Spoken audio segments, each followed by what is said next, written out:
आज का बाइबल का वचन यिर्मयाह का ग्रंथ अध्याय 31 वचन 31 से 34 और आज का सुसमाचार सन मत्ती के अनुसार अध्याय 16 वचन 13 से 23।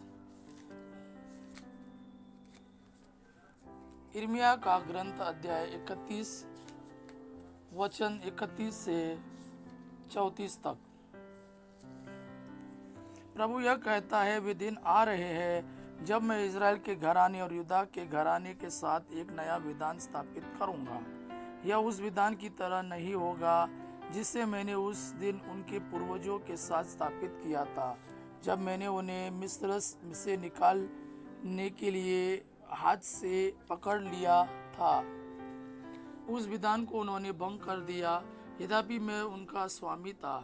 यह प्रभु की वाणी है। वह समय बीत जाने के बाद मैं इज़राइल के लिए एक नया विधान निर्धारित करूंगा।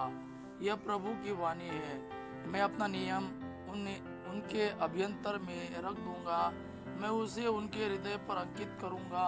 मैं उनका ईश्वर होऊंगा और वे मेरी प्रजा होंगे। इसकी जरूरत नहीं होगी कि वे एक दूसरे को शिक्षा दे और अपने भाइयों से कहे, प्रभु का ज्ञान प्राप्त कीजिए, क्योंकि छोटे और बड़े सब के सब मुझे जानेंगे। यह प्रभु की वाणी है।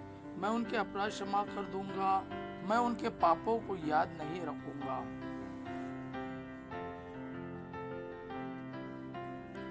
आज का सुसमाचार सन मत्ती के अनुसार अध्याय 16 वचन 13 से 23। ईसा ने कैसरिया फिलिप्पी प्रदेश पहुंचकर अपने शिष्यों से पूछा, मानव पुत्र कौन है? इस विषय में लोग क्या कहते हैं? उन्होंने उत्तर दिया, कुछ लोग कहते हैं यूहन्ना बपतिस्ता, कुछ कहते हैं एलियास और कुछ लोग कहते हैं यिर्मयाह अथवा नबियों में से कोई। इस पर ईसा ने कहा, और तुम क्या कहते हो कि मैं कौन हूँ? सिमोन पेतरुस ने उत्तर दिया, आप मसीह है, आप जीवंत ईश्वर के पुत्र हैं। इस पर ईसा ने उससे कहा, सिमोन योनस के पुत्र, तुम धन्य हो, क्योंकि किसी निरे मनुष्य ने नहीं बल्कि मेरे स्वर्गीय पिता ने तुम पर यह प्रकट किया है।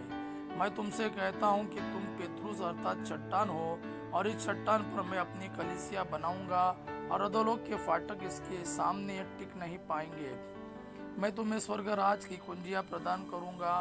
तुम पृथ्वी पर जिसका निषेध करोगे, स्वर्ग में भी उसका निषेध रहेगा, और पृथ्वी पर जिसकी अनुमति दोगे, स्वर्ग में भी उसकी अनुमति रहेगी। इसके बाद ईसा ने अपने शिष्यों को कड़ी चेतावनी दी कि तुम लोग किसी को भी यह नहीं बताओ कि मैं मसीह हूँ। उस समय से ईसा अपने शिष्यों को यह समझाने लगे कि मुझे यरूशलेम जाना होगा, नेताओं, महायाजकों और शास्त्रियों की ओर से बहुत दुख उठाना, मार डाला जाना और तीसरे दिन जी उठना होगा।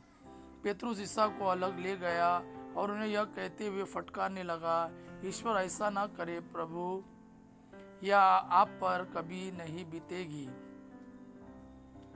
इस पर ईसा ने मुड़कर पेतरुस से कहा, हट जाओ शैतान, तुम मेरे रास्ते में बाधा बन रहे हो। तुम ईश्वर की बातें नहीं बल्कि मनुष्य की बातें सोचते हो। यह प्रभु का वाणी है। प्रभु को धन्यवाद। आबा पिता की महिमा और पुत्र यीशु का प्रेम आप पर सदा सर्वदा बना रहे। आमीन।